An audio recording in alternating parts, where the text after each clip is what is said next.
Botox isn't just for wrinkles and fine lines. It's actually a very powerful and wonderful tool for us to have in pain medicine.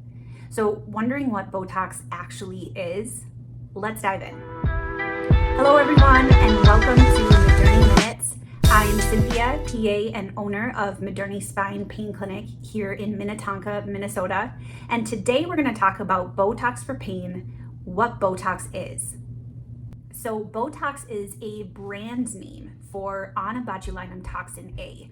You heard me correctly, it is a toxin. So this toxin is produced by a bacteria called Clostridium botulinum, and this can cause the disease botulism. So this can happen with poorly canned or fermented foods. It can happen with contaminated soil. And a lot of you might be familiar with the warning label on honey that talks about not feeding honey to babies under 12 months old. And that's because of the risk of botulism. So here's what Clostridium botulinum looks like.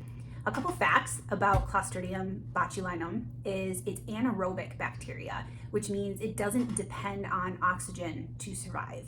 Interesting and important fact about this bacteria is it is able to form spores. So the easiest way to describe spores of bacteria are sleeping or dormant versions of the bacteria. What I like to imagine is a small microscopic bear. So the bear is hibernating, sleeping in its cave. It has all of the genetic material that a bear needs to be a bear, but it's not doing anything because it doesn't like the conditions, the cold, the winter, the lack of food.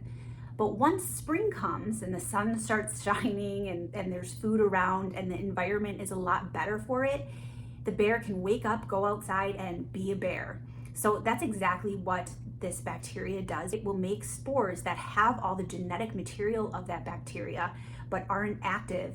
So what exactly does botulinum toxin do to the body? Well, it attacks our nerves, our nervous system, and it causes paralysis. So basically the inability to utilize our muscles. So some symptoms of botulism would include difficulty swallowing, difficulty breathing.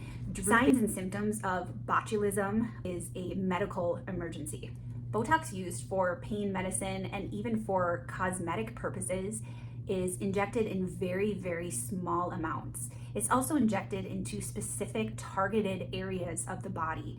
And this is a whole different spectrum than getting a natural botulism infection. Now, of course, there's still riskier areas in the body to inject Botox by a trained professional, and usually with some type of image guidance. This is still a very safe procedure. Now, some side effects of Botox injection might be soreness at the injection site, might be very mild bruising, if any.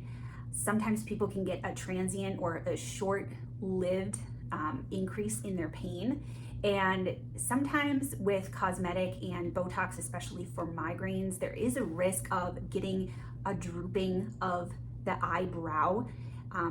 Usually this is really rare. It is reversible and it will wear off usually in a few weeks.